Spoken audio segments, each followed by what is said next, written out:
كل حاجة بدأت من قصة قديمة سمعتها بالصدفة وأنا قاعد على القهوة.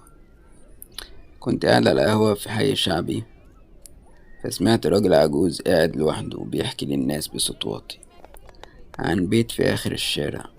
بيت متهالك محدش بيقرب منه، واللي حاول يدخل مخرجش تاني. طبعا الكل كان بيضحك ويقول خرافات، بس أنا كنت عايز أعرف الحقيقة. أنا مين؟ أنا فادي، شاب عادي زيك. يمكن الفرق الوحيد إني دايما كنت بدور على الحاجات اللي محدش بيقرب منها، حاجات الناس بتخاف منها وأنا كنت بحب أواجهها. أنا مش باحث ولا محقق، لكن عندي فضول قاتل بيخليني أفتح أبواب كان المفروض إنها تفضل مقفولة للأبد.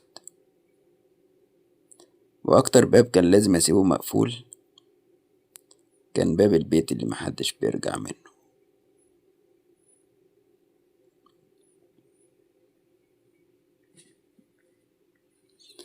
البيت كان شكله مريب فعلا، حيطان مشققة، شبابيك مكسورة، والأغرب مفيش تراب على الأرضية قدامه ولا أي أثر إن حد بيجي هنا أصلا. دخلت. أول ما رجلي عدت الباب حسيت بحاجة غريبة، كأن الهوا اتغير، كأن في صوت بيتنفس، بس مش أنا، ده البيت نفسه بيتنفس. مشيت جوه، في صور على الحيطة مش واضحة، وفي مراية كبيرة مكسورة، بس لما بصيت فيها ما كانتش بتعكسني. كنت لسه هطلع من أوضة في آخر الطرقة، بس سمعت حاجة ورايا، حد بينده باسمي. فادي. لفيت بسرعة بس مفيش حد. ايه ده؟ انا لقيت اسمي مكتوب على الحيطة بالدم. وهنا بدأت افهم ليه البيت ده محدش بيرجع منه. طبعا مش دي كل الحكاية، بس قبل ما احكي لكم الباقي عايزك تسأل نفسك، لو كنت مكاني وسمعت الحكاية دي كنت هتدخل البيت؟ استنوني مع الحلقة الأولى من حكايتي، البيت اللي محدش بيرجع منه. فاكرين لما قلتلكوا ان الباب اتقفل ورايا؟ هو ما كانش بس اتقفل، ده اتقفل بالمفتاح كمان، والمفتاح وقع لوحده من جوه، يعني كأني انا اللي حبست نفسي. بس الحقيقة بقى ان انا ما كنتش لوحدي. اول ما اسمي اتكتب على الحيطة بدأت احس بحاجة بتتحرك حواليا، مش بشوفها بس انا حاسس بيها. هي بتقرب عليا، وصوت نفسها عامل زي حد بيعافر، كأنه ميت بيحاول ياخد نفس. المراية اللي ما كانتش بتعكسني رجعت تشتغل، بس مش بتعكس. انا كنت شايف نفسي واقف، بس في حاجة ورايا في المراية، حاجة سودة طويلة ومش بتتحرك. بس كل ما ارجع ابص مش بلاقيها. ساعتها سمعت حاجة، صوت جاي من تحت الارض، زي صرخة حد بيتعذب. والمصيبة الصوت بيقول خرجني، خرجني يا فادي، خرجني. لقيت باب خشب صغير في الأرض، باب قبو، والباب بيتفتح لوحده، وريحة طالعة، ريحة زي جثث محروقة مع ريحة تراب قديم، كأن الأرض نفسها بتتعفن. نزلت برجلي، وكان في سلم نازل تحت كأنه داخل بير. السلالم بتتهز تحت رجلي، كل ما انزل درجة النور يقل والصوت يقرب، وفجأة نور تليفوني اتطفى والهدوء بقى مرعب. كنت سامع صوت أنفاسي وصوت حاجة تانية، حد بيتنفس جنبي. ولما مديت ايدي اشوف في ايه، ايدي لمست وش بارد وفي عيون مفتوحة بس ما فيهوش نظرة، كأنه جثة بس بتتنفس. جريت بسرعة لفوق، لقيت السلم اختفى. انا محبوس دلوقتي في القبو. بس اللي حصل بعد كده كان أسوأ. الحيطان بدأت تنزل دم. ده فعلا دم، لا هو مش حبر، مش لون، ده دم سايل وسخن. وكلمة ارجع مكتوبة بكل حتة، بس ارجع ازاي وانا اصلا مش لاقي طريق؟ فجأة صوت ورايا بيقول: احنا مستنيينك من زمان يا فادي. لفيت وهنا انتهت كل حاجة، لا نور ولا صوت ولا حتى انا.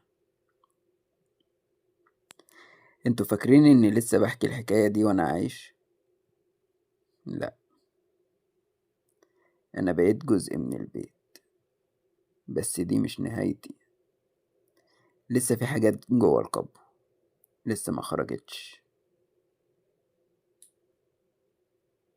استنوني. انا فاكر اني صرخت بصوتي كله، بس الصوت ما طلعش. كأن في حاجة ماسكة صوتي وبتمنعني حتى من الخوف. انا لسه في القبو، بس دلوقتي المكان اتغير. مفيش سلم، مفيش الباب اللي نزلت منه، بس في ممر ضلمة وطويل، وعلى الحيطان من الجنبين في صور لناس عيونهم مش موجودة، عيونها متشالة. كل صورة كان مكتوب تحتها اسم، كلهم أسماء عربية، ناس زينا. بس اسم واحد بس اللي شدني قوي. شاهد حسن. ده صاحبي اللي اختفى من 3 سنين، وبرضه كان بيحب المغامرات. كنت لسه بقرب من صورته، لقيت حاجة بتخربش على الحيطة ببطء ببطء، وكل ما أبص الخربشة بتكمل لوحدها، كأن في حد بيكتب قدامي بس مش ظاهر. كلهم كانوا زينا. الكلمة دي اتكتبت قدامي، والحيطة اللي وراها اتفتحت. لقيت أوضة فيها حاجات كتير مدفونة في التراب، لبس، صور، تليفونات. بس أكتر حاجة خوفتني تليفوني أنا وهو شغال، وفي تسجيل صوتي. حد كان بيكلمني بصوتي أنا: ارجع قبل ما تتأخر زيي. الصوت كان صوتي فعلا، بس أنا ما قلتش كده. جريت وأنا مش عارف رايح فين، بس في الآخر وصلت الباب جديد، باب حديد وعليه جملة محفورة: افتح لو مستعد تشوفه. ده اللي مكتوب على الباب. فتحت وشفتهم كلهم قاعدين، الناس اللي اختفوا قبل كده بس مش طبيعيين، وشوشهم مش كاملة. فيه اللي ناقص عين، اللي نص وشه مش موجود، بس قاعدين وبصلي وبيضحكوا. ضحكهم كان بيهز الأرض، وكان في كرسي فاضي في النص. الكرسي ده كان مكتوب عليه اسمي: اقعد، انت واحد مننا دلوقتي. ساعتها حسيت اني بردان، بس مش برد عادي، ده برد الموت. بس قبل ما أقرب من الكرسي حسيت بإيد حد بتشدني من ورا، شدة جامدة جدا، والنور اختفى. اوعى تقعد، هيخلوك زيهم. ولقيت بنت صغيرة واقفة بس نصها مش موجود. قالت لي اوعى تقعد، هيخلوك زيهم.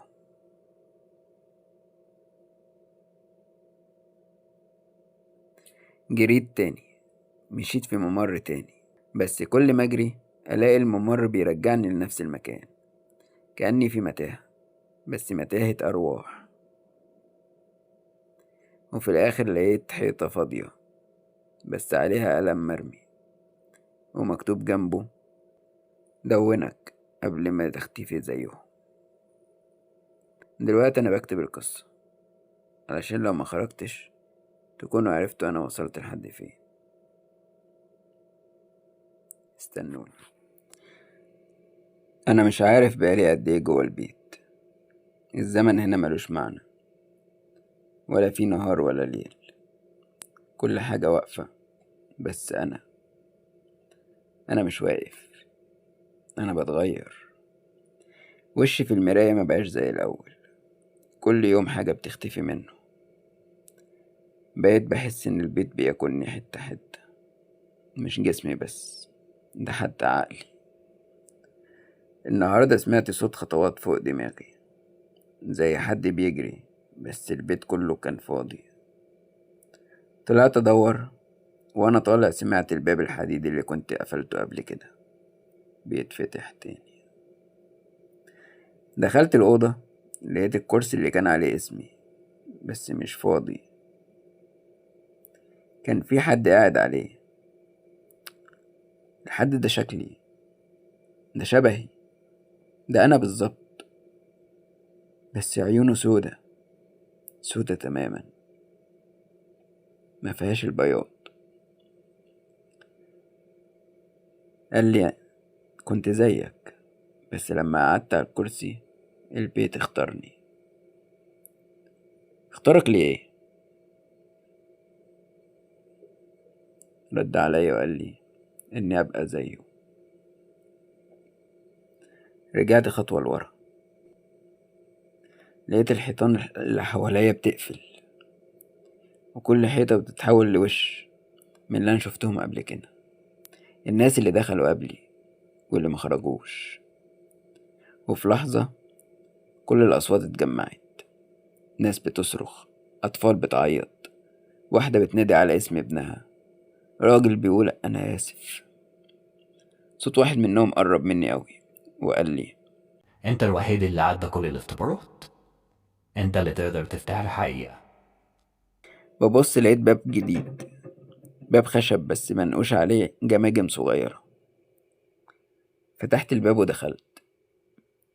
في الآخر لقيت كتاب قديم، كل صفحاته مكتوب فيها أسماء، وآخر صفحة كان مكتوب فيها اسمي وتاريخ النهاردة. بس تحت اسمي كان في جملة مكتوبة بالعربي القديم: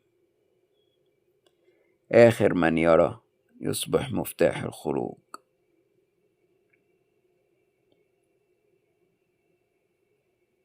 أنا مفتاح الخروج؟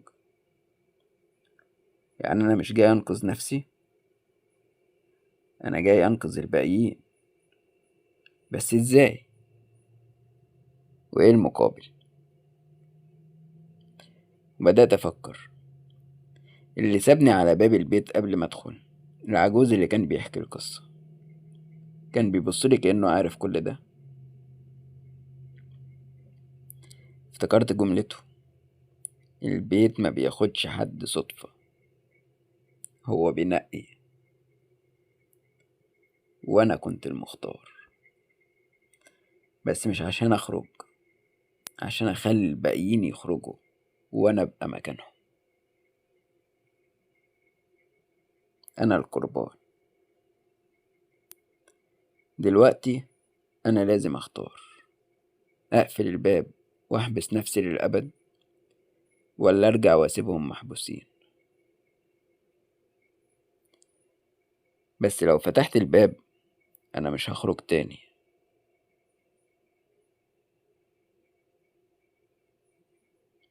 استنوني.